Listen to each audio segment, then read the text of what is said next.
The simple fact that we have a definition for an owner-landlord versus a tenant, and me simply saying versus, would suggest we are on different sides of the table. Cities have an innate ability to change. Commercial real estate, we sometimes were inside of it, so we think it's really, really slow, but cities have always changed. Hi Vanessa, and welcome to the podcast. It's great to have you on and really look forward to really getting into the thick of it in terms of change management and commercial real estate. But first, I think what I'd really like to hear about is who are you and why do you do what you do? Hi, James. Thanks for having me on today. I'm Vanessa Hale. I head up research and strategy for BNP Paribas Real Estate in the UK. Why do I do what I do? I suppose reality is I'm an accidental into real estate. I had a slight taste of real estate when I was in my high school ages, probably picking up from the accent. I'm originally from the US. And I thought it was really boring. Went and did a degree in something completely different. Actually have a bachelor's in food science, and then realized actually I kind of do like the built environment. Decided to go back and do my master's. Unfortunately finished that during the GFC, so it wasn't a great time to be looking for a job. And that's why I guess I say I'm an accidental. I didn't know exactly what I was going to do in the built environment, but for me it seemed like it was the world is your oyster sort of concept. You know, it's such a big part of our world that there was lots of opportunities to kind of try a whole bunch of different things. And I suppose real estate from a US perspective was maybe a little different than a UK or European perspective. And it allowed me to try a lot of different things. And I did a little bit of tenant rep and a little bit of investment and landed in research. And it really kind of sat with me that this was a way in which I could influence lots of different parts of the wider industry through data. I mean, food science to commercial real estate, that is a pretty big change of direction. You decided it was of interest. What was the catalyst for that change for you? I think I was very fortunate that I had a lot of opportunities to travel internationally, as well as, I suppose, domestically within the US. And everywhere you go, there's that unique factor that the built environment brings. Whether it's through the architecture, whether it's through just the pavements and the interactions with people and places. And I realized that there was just this whole kind of industry that I didn't really understand and didn't really know about in its truest form. And from that standpoint, it was like, well, people invest in this. We live in them. We, go to restaurants. We go to work in them. Actually, there's probably something here, and it's everywhere. So actually, for me, the ability to be able to continue to travel and see opportunities and see exciting places was like, well, actually, this sounds like probably an industry that kind of ticked a lot of personal boxes for me. Yeah. And then your master's was in what part of real estate? My master's was hospitality and tourism with a focus in real estate. So very much kind of that travel, leisure, hospitality side of it. Right. Really kind of floated my boat, I suppose. Very on topic right now as well. Very. That's great. And then you've ended up in not a niche, but a part of commercial real estate industry, which probably not a huge amount of people from outside the industry or probably within the industry really knows exists too much either, which is the research side of things, which is a very different side of the industry, which most people are aware of, I'd say. Yeah. And again, I think probably because I had the food science and the analytical brain, I suppose the element of the research and data came into the kind of forefront. And from there, I think for me, I'm a forward-thinking individual. It's probably why innovation and thinking through the aspects of how we make change and implement it is where the research comes in. I constantly am looking for, I suppose, best practice and challenging the status quo. Possibly that's just part of my human nature. I don't know. I don't like to do repetitive tasks. So for me, any opportunity to be able to share knowledge is a great way to inspire others to take forward actually implementation. Yeah. So I suppose that's where I look at research being able to provide that, I suppose, linchpin for people. Yeah, and so people are aware, what does your research cover and why? It might be quite broad, but Very, yeah. very broad. So within the BNP Paribas Real Estate, we cover all commercial real estate sectors, which is traditional kind of core real estate. So offices, retail, industrial, and logistics. But we also cover it sounds weird to say alternatives because they're so common these days, but anything with kind of operational beds, alluding to my hospitality, hotels, build to rent, single family rental, PBSA, which purpose-built student accommodation, healthcare, and senior living all get kind of covered under the remit within the BNP Paribas. We also have an estate agency business as well as a rural business. So we kind of do almost the full cycle. And the traditional research outputs will be things like what are the market metrics that have happened in the previous quarter or the previous year that give you, whether it's vacancy rates or leasing velocity, to investment volumes in cap markets, in actually understanding how the flow of capital is going, whether it's cross-border or domestic. That's the traditional kind of research. The part that gets me excited and the reason I go to work every day is actually thinking about what comes next. And so where we can find signals that say, actually, this is a really interesting trend we're starting to see. Can we kind of scratch the surface of it a bit further and do a deeper dive? Where are there elements of information that maybe are the non-traditional metrics that someone might consider and go, well, actually, that aligns with that and that aligns with that. So actually, that could be the next new thing. It's quite interesting. I talked about rental in the senior living markets probably about 10 years ago. Today it's considered kind of a normal offering that wasn't part of our marketplace. So for me, those are the kind of things that get me really excited because we're talking about the way people live or work or play. And those are driving decisions within the investment side of BNP, correct? We work very closely with our investment management house. They will be looking at the things that we're saying. They may take them on board. They may not. They have their funds and they have different drivers between them. But we work with lots of different clients, and it's high net worth individuals who are investing in commercial real estate all the way to an institutional capital that is looking to either move into the UK or already is in the UK. The broad spectrum of client bases is actually quite wide. And I will have conversations and presentations and discussions with pretty much all of them. And so obviously that's one part of what you do. And then also there's the not change management, maybe we can class it change management, but it's innovation and change, assisting teams and assisting and pushing that agenda as well, which I think you're quite heavily involved in as well. Yeah, I alluded to it slightly in the fact that I'm a person who doesn't like to do the same thing twice. So for me, constant change is part of kind of my built MO. But there is probably my unofficial hat is leading on our innovation from the UK business.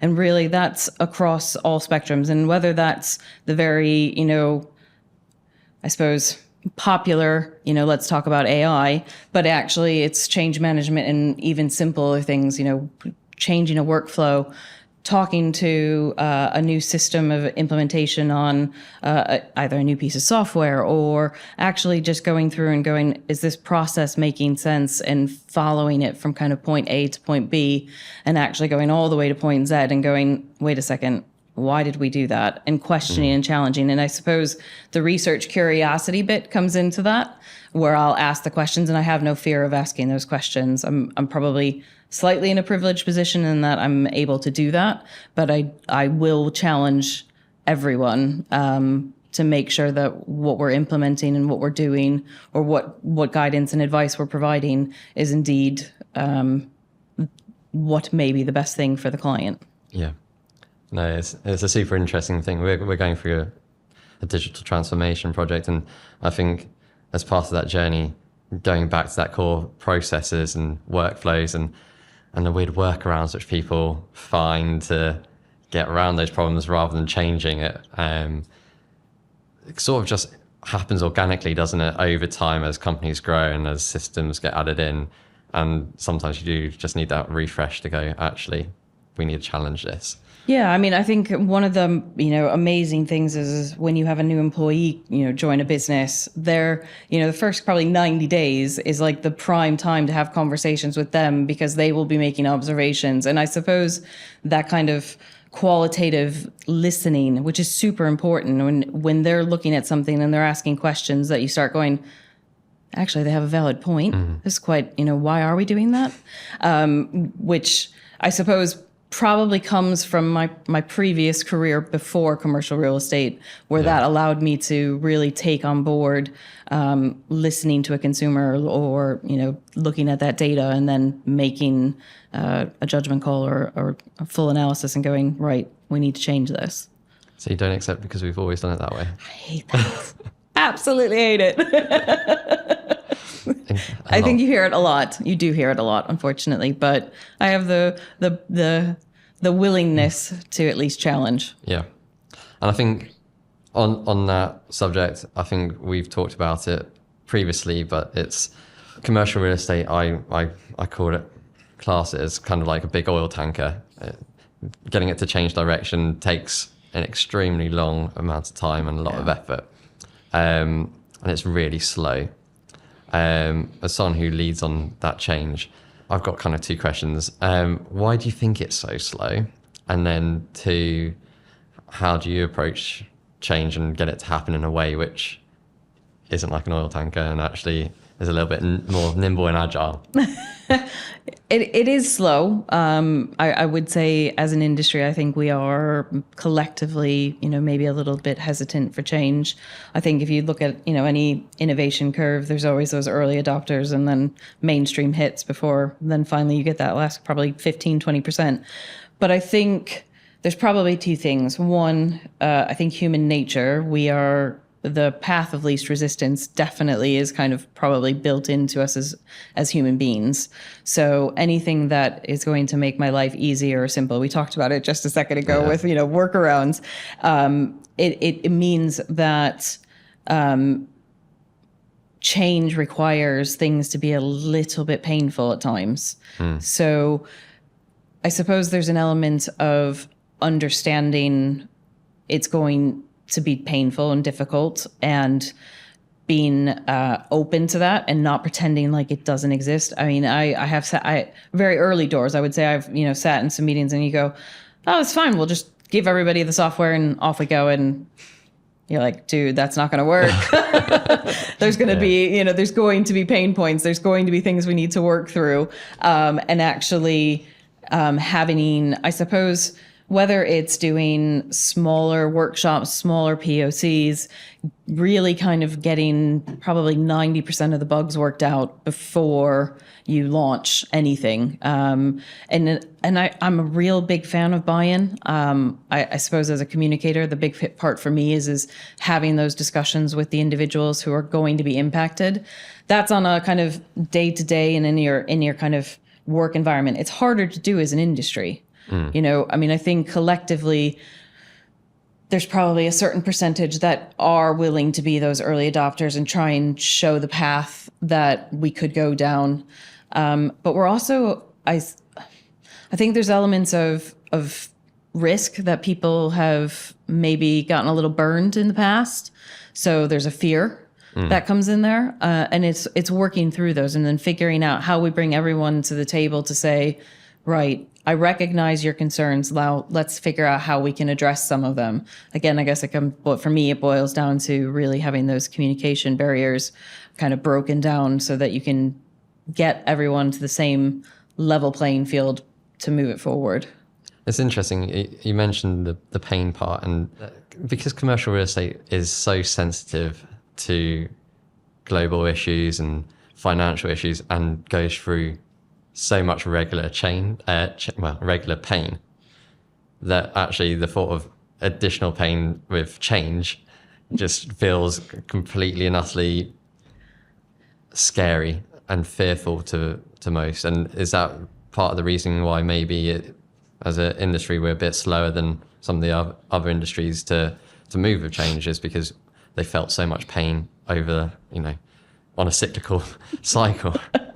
It does seem like the pain comes at a faster pace, and it seems to be almost status quo, which is a little bit concerning. There probably is something in that. There's an element in which I think for many there would be the argument of it's not really broken, so why change it? Why fix it? I'd like to think that there's people like you and I who are going, that's not good enough. Yep. I think that's probably another element of why I'm in this industry. There is the ability to make things better.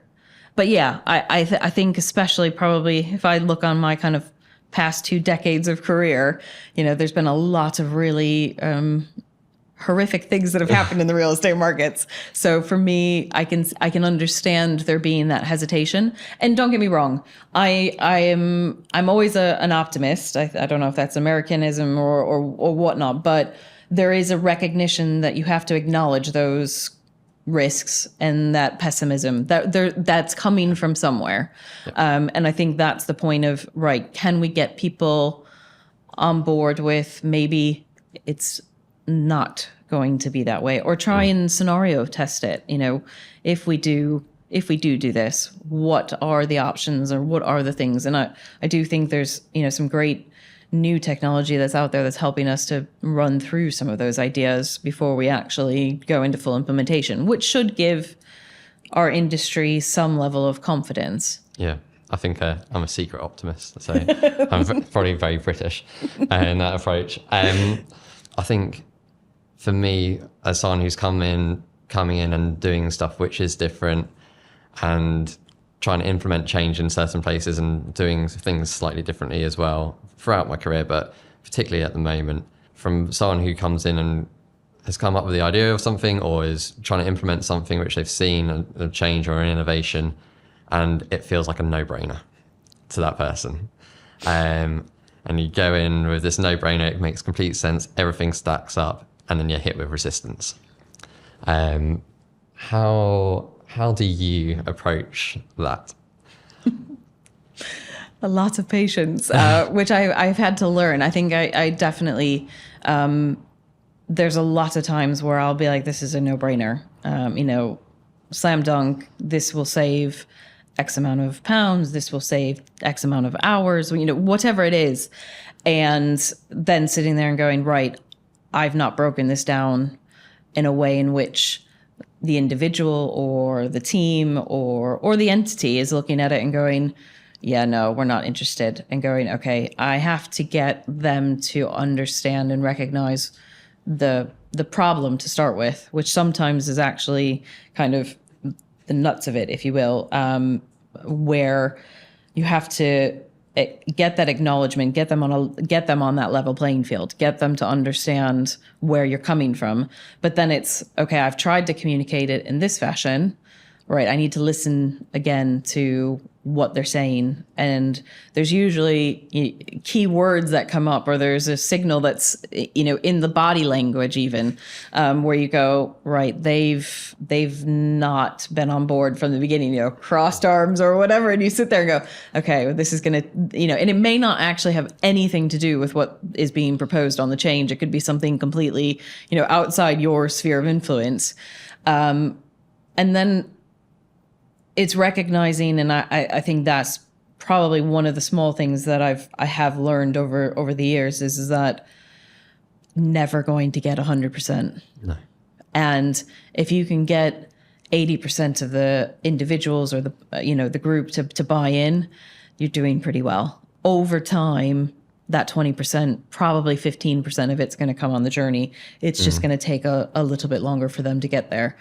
And I think you can see that when you think about some of the technology that's kind of come into, say, the workplace over the last 20, 30 years.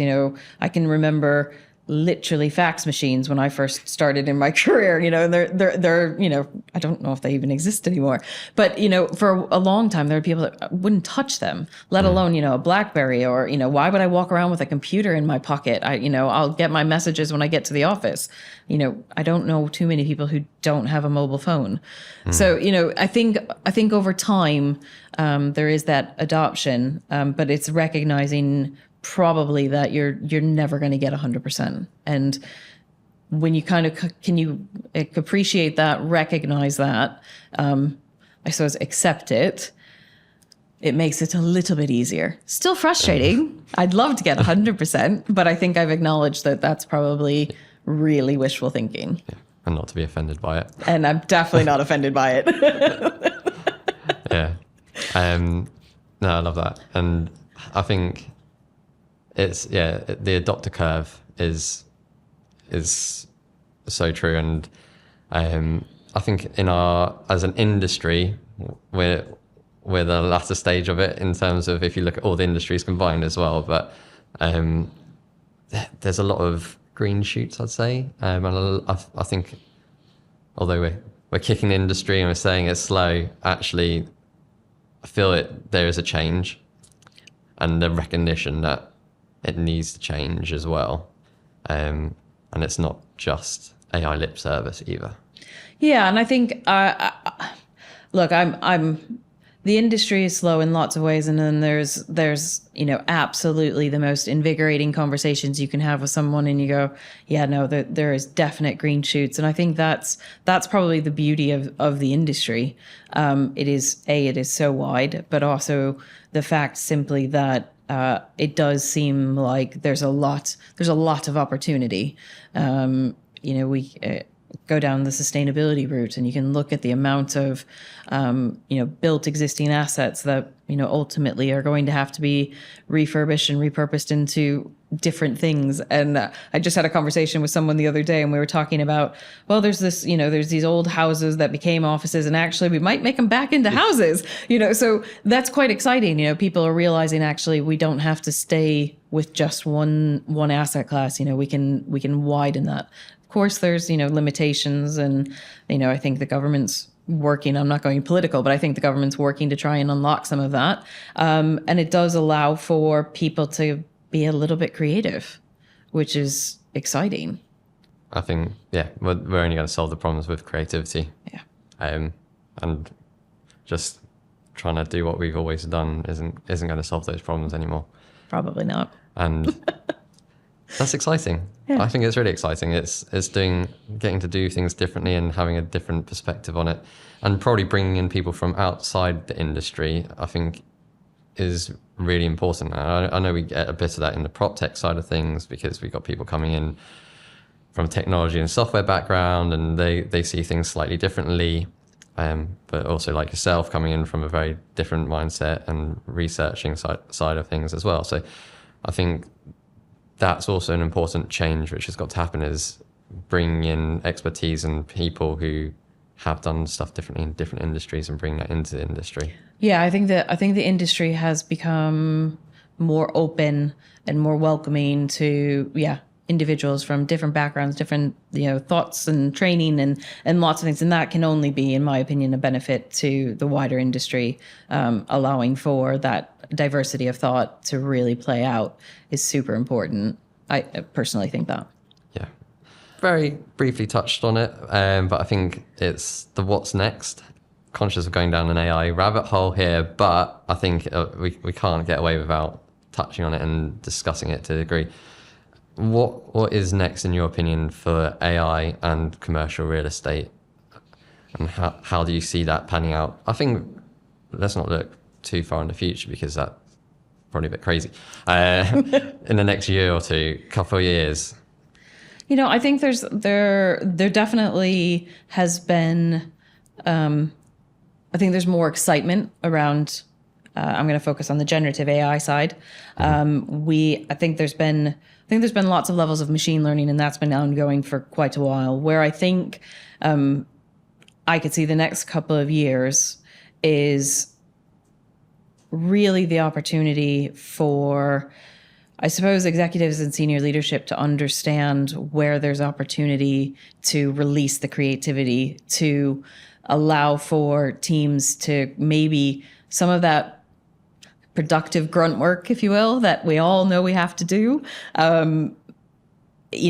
gets minimized and actually then allows for that creativity spark to come to the forefront, which to me then is exciting because it's going to change how the industry behaves and what we might see next. And now it doesn't mean we're going to, in my head, I'm like, we're not going to develop a brand new type of building or a new sector or anything like that. But what we don't know what that potential is. But that to me is the kind of the unknown. Where are we headed next? I think the AI side of it will help alleviate some of those more unique thoughts to just appear. And I can only think about examples where, we've had small POCs going on a variety of different things. And I had one team member in particular who said, I was doing this and tested it with the AI tool, and actually gave me something that was totally off the wall, but it made me start thinking completely differently on how I was approaching the problem I was trying to fix. And so that's the exciting bit for me. That's where I think we're going to head. If we can embrace it, recognizing the perhaps risks and some of the challenges, and there is some environmental aspects to it as well, I think that it will also attract that diverse talent that we just spoke about into the industry, which again just adds another layer of excitement for me to look at it and go, well, if we encourage others to enter the industry because they see that we're being a little bit forward thinking and we're implementing these concepts and these new ideas, then that has to be a good thing. I completely agree. And something which we talk about quite a lot about in our team and company is we're trying to utilize it in a way which allows them to get away from their screen. Nobody joined commercial real estate world to sit at a computer all day, every day. They joined it to get around the real assets and have the human to human connection, dealing with tenants, dealing with clients, and being creative in solving problems associated with those real estate assets. Yeah. And so anything which we can do to empower that and free them from Excel, although I'm a big fan of Excel, free them from that world is going to be really powerful. Yeah. And I think there's, like you said, the hype around AI is really exciting, and we shouldn't get put off by the hype and that it's hype and there's so much more for it to go at. Actually, what we can solve in the short term and bring the joy back into people's work life is going to be such a powerful tool, I think. Yeah, absolutely. And in terms of strategy as well around that, how are you at BNP looking at implementing?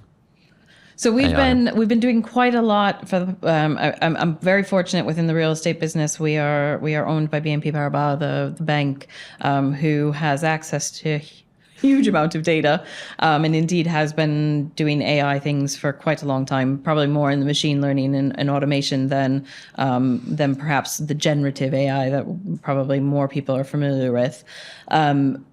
For us, I think from a real estate side, I think we're doing the same journey that most of the industry is on. We're doing lots of different POCs, trying different things. It is from a strategic standpoint, I think we 100% are invested in using AI, but also recognizing it is a human-centric kind of approach. This is very much about how do we make everyone's jobs that little bit better. And so from a strategic standpoint, and I try to stay as involved with the prop tech industry as possible to understand what new ideas are coming through and where there's opportunities for us to partner and collaborate and understand and improve workflows. And it may only help one team or one department, but that's okay. I'm not, and it probably goes to the not wanting to repeat the same process over and over again. I'm not one size fits all. I don't think that's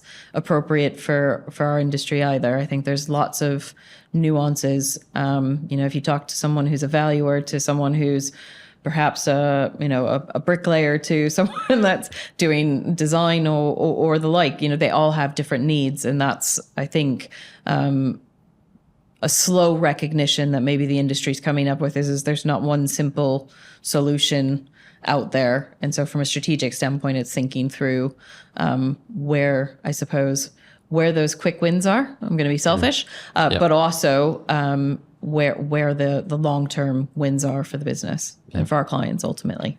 And not wishing to use a building pun, but getting the foundations right, I assume, has been a big project and probably an ongoing project to enable AI to be as powerful as it can be for you. Where are you on that sort of journey in terms of the foundational, getting your cloud data into a place which is useful?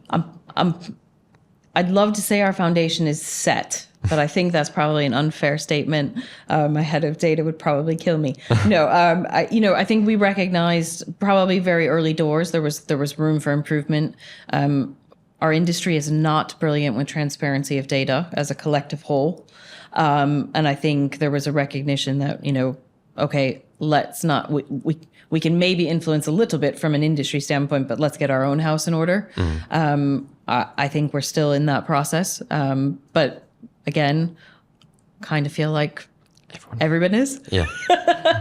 I think there's this whole, everyone's very happy to say we're using AI and we're doing AI, but no one's actually, not a lot of people are going back and being brave enough to say, like we just said, and we're in the same boat, is actually, no, we're making sure our foundations are right to enable AI to be as powerful as it can be. Yeah.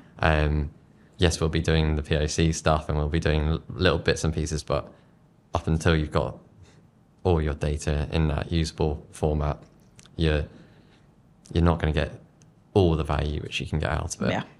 Yeah. But that's also exciting, isn't it? It's super there's exciting. So much more room for improvement and change, and I don't Huge think that's potential. And not particularly long projects to get to that point in time either. And where AI is developing at the speed it is, the catch-up point is going to happen, and the crossover point is going to happen pretty soon, isn't it? I think so. Yeah. You talked about data transparency.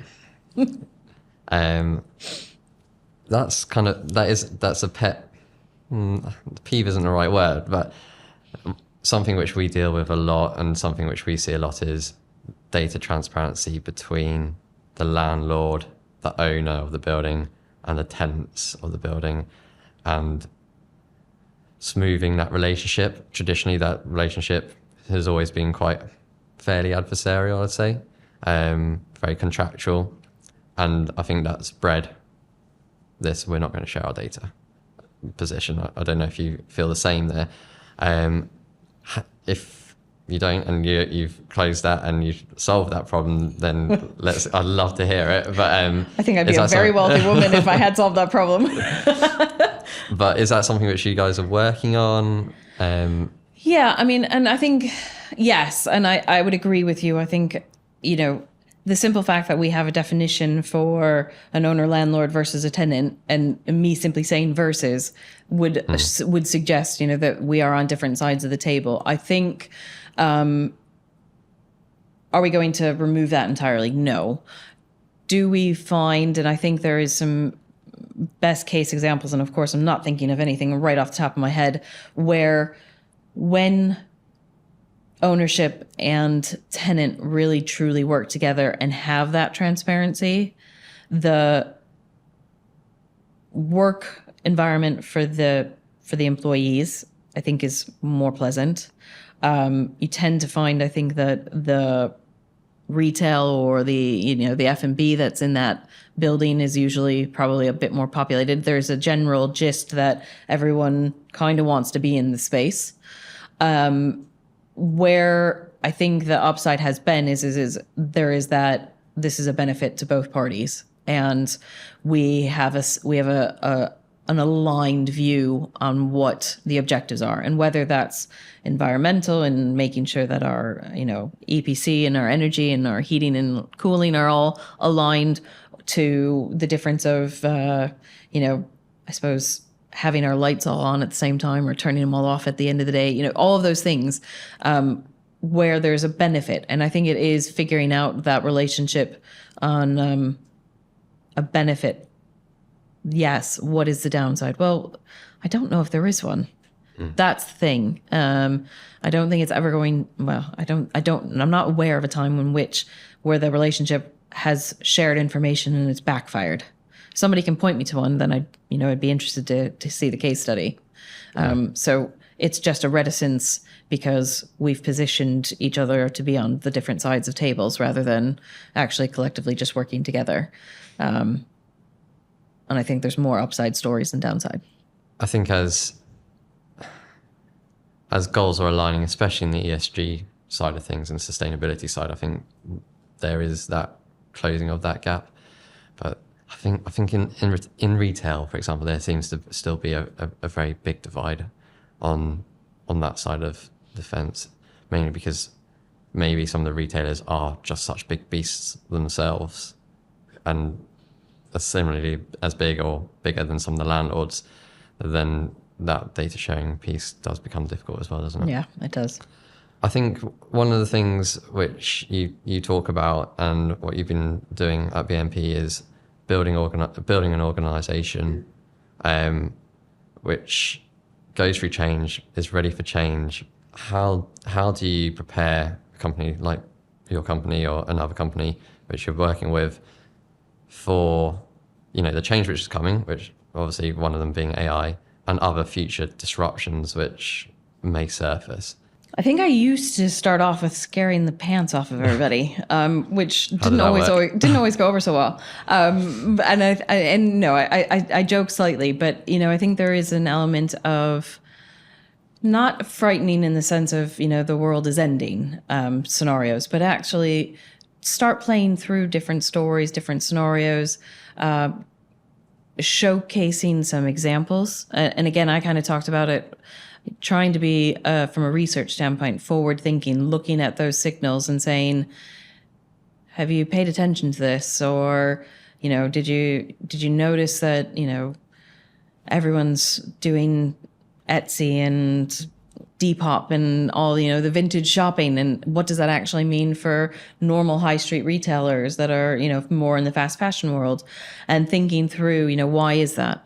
Is it just because everybody wants to dress like the 70s, or is it actually financially motivated, or is everyone getting back into a maker's mode and starting to kind of ask questions, be curious? When you can get people to start thinking through that, I think I've found that that's more successful than the scaring everybody scenario. So for me, it's a lot of storytelling. It's a lot of prompting. I don't think it's ever a great idea to pretend to know all the answers as well. And I think that's maybe something I've learned over the years. There's a lot around. You may have really strong opinions as to the direction that you think something could go, but you actually, as a change leader, have to be in a position to recognize you might have it wrong, which is super important to probably recognize as well, or indeed that somebody else actually may have a better idea or plan to implement, still to get to the same solution, but maybe a different route that you hadn't thought about, and recognizing that it's not all coming from one individual brain. It has that collective opportunity for people, and when you are then successful, I think one or two times, then that traction builds, and you get that trust, which is probably a really big one, which I haven't mentioned, where people recognize, right, you're being credible in what you're saying and what you're talking through. And I've seen how that has resulted in a positive change. And that's probably where you get that final 15%. Yeah. So credible approach rather than trying to be the oracle. Yeah. Have you got any examples? Probably a really simple one would be when, I suppose for me, I talked about, I was reminded of this probably about 10 years ago. I started talking about e-mobility. And I was not talking about having flying saucer Jetson style type mobility, but really had seen through some travel and through some research, there seemed to be a big move to probably less Boris bike, Lime bike scenario, but actually more into kind of the Lime scooter genre, and recognizing that people would want to have that independence on moving around, but in a slightly different way than perhaps had done in the past. And I know bikes have been around forever, so I'm not suggesting it was shockingly new, but I was talking about it for quite a long time. And a lot of people are like, yeah, no, take London, for example. We've got the tube, we've got the overground, we walk around, Boris bikes were around, we're fine. I kind of was reminded of it probably a month or two ago when somebody said, yeah, I actually do remember when you told me that, the e-mobility was going to take over. And there's very few places in central London, at least, where you don't run into someone or nearly get run over by someone on a scooter. And so for me, that took a long time to kind of come to fruition as a reality. But it was a discussion, and I was pretty, I suppose, adamant this is going to happen. There was too many signals out in the ether, if you will, that were making it clear that this was going to be something we would see at least in built environments, city environments. And then how was there any change implemented? Did stuff start moving to accommodate for this eventual takeover of? I mean, I think, yeah. I mean, the city's all recognized. I mean, we've genie's out of the bottle. Obviously, the marketplaces accepted it as part of our daily lives. I am saying that from sat in central London, but the city has had to adapt, and we saw, even during COVID, the change of creations of bike lanes and improving in the cycle highways, really acknowledging that there was this level of mobility that people needed to have the freedom and autonomy and desire to move in a very different way than perhaps maybe we had done. So from a very wide built environment. Now, I'm not saying I had anything to specifically do with that implementation of change other than, there was a recognition that it was something that was coming. So I was talking about it a lot. Now, that's not direct, I said it and therefore change happened. It was just it's an example I'm kind of pointing a finger to. Yeah. No. So big picture, why do you think change is required? I think change is required, really big picture, if I look at it, is because I think it always has done. Most metropolis have, they don't just appear, and they stick around for a really long time. And I can't think of examples where it hasn't changed. We maybe don't recognize the change. I'm fortunate my family's back in Chicago, and so I'm not there every day. And, when I go home, I see something like, when did that happen? That change happened. And, my parents will go, didn't even notice, there is cities have an innate ability to change. Commercial real estate, we sometimes were inside of it. So we think it's really, really slow, and it probably is really, really slow, but cities have always changed, and I'm probably putting cities as being a very specific group that's open to that change, because otherwise I think they wouldn't really function as cities. And somebody who's a geographer would probably tell me there's something that underpins all that in historical relevance, but London has been around for centuries, decades, you just kind of sit there and go, yeah, okay, there is change. We've always implemented change.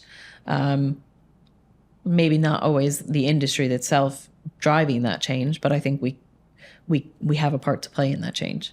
And then finally, a question which I like to end on is, does commercial real estate need to evolve or revolutionize? Evolve or revolutionize? Ooh, I want to say revolutionize just because that's me, and I'm like, oh, let's do something really exciting and crazy and bonkers. I think it will evolve. And I think that this next stage that we're entering, we touched on it, the pace of change that we're seeing in artificial intelligence. I think the past 20 years of my career experience, I think, is going to be on fast forward for the next 5 in a good way. In an exciting way. In an exciting way. Yeah. Thank you for coming on. It was really interesting to hear your passion about the industry and changing the industry and pushing the industry to be a bit better. Really, really interesting. And thank you for coming on and spending your time with us. Thanks, James. Delighted to be here.